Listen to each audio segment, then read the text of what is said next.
แนะนำขั้นตอนการสมัครบัญชีเทรดประจำปี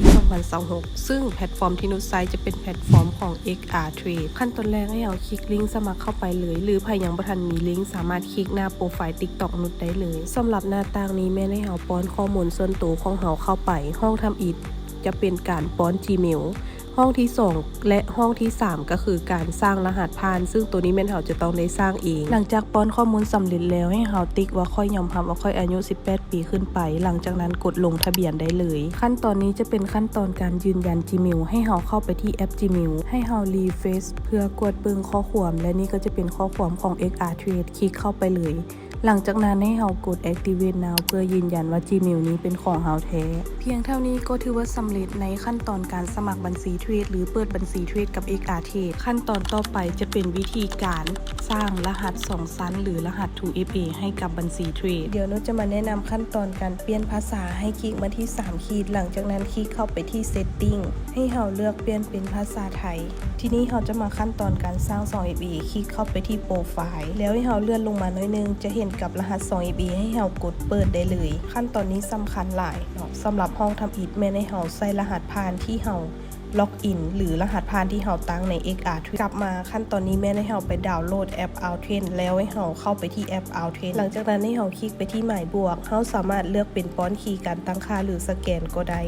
ส่วนตัวเมนูจะเลือกเป็นสแกนอธิบายนิดนึงสำหรับใครที่มีโทรศัพท์เครื่องเดียวเนาะสามารถคลิกไปที่ป้อนคีย์การตั้งค่าหลังจากนั้นให้คัดลอกเอารหัสสำรองมาวางใส่ได้เลยมาวางใส่ที่ห้องรหัสของคุณสำหรับซื้อบัญชีแม่นเราจะใส่แบบใดก็ได้หลังจากนั้นกดเพิ่มสำเร็จในแอป 2FA แล้วให้กลับมาที่ XR Trade แล้วกดส่ง Gmail หลังจากนั้นจะมี Gmail เตือนหานั่นคือรหัสที่เราจะใช้มาวางเป็นรหัสยืนยัน Gmail ล็อกหรือพิมพ์ตัวเลขมาใส่ในบล็อกที่2หลังจากสำเร็จแล้วแม่น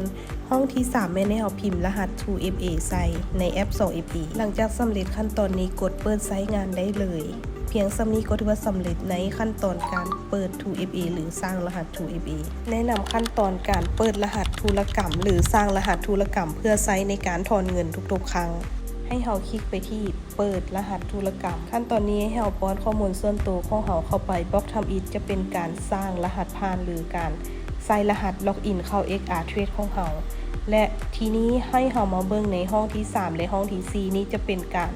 สร้างรหัสผ่านธุรกรรมซึ่งจะสร้างด้วยตัวเลข6ตัวสร้างแล้วถ้าบ่จื้อมันให้แคปจอไว้เพราะว่าตัวนี้มันสำคัญล่ะข้อมูลสำเร็จแล้วมันให้กดส่งเมลหลังจากนั้นเข้าไปกดสอบที่แอป Gmail ก็จะมี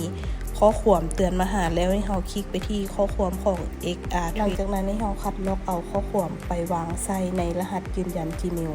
ซึ่งเวลานี้สำคัญเนาะแม่ให้เราสังเกตเวลาตัวที่ส่งมาล่าสุดเลยสำเร็จขั้นตอนนี้แล้วกดเปิดใช้งานได้เลยเพียงสำนี้ก็ถือว่าสำเร็จในขั้นตอนการเปิดบัญชีเทรดสำเร็จครบขั้นตอนสำหรับใครที่ยังบ่ทันมีกุ้งเข้าหรือยังบ่ทันมีที่ปรึกษาเนาะก็สามารถทักมาปรึกษานุชได้ตลอด24 ชั่วโมง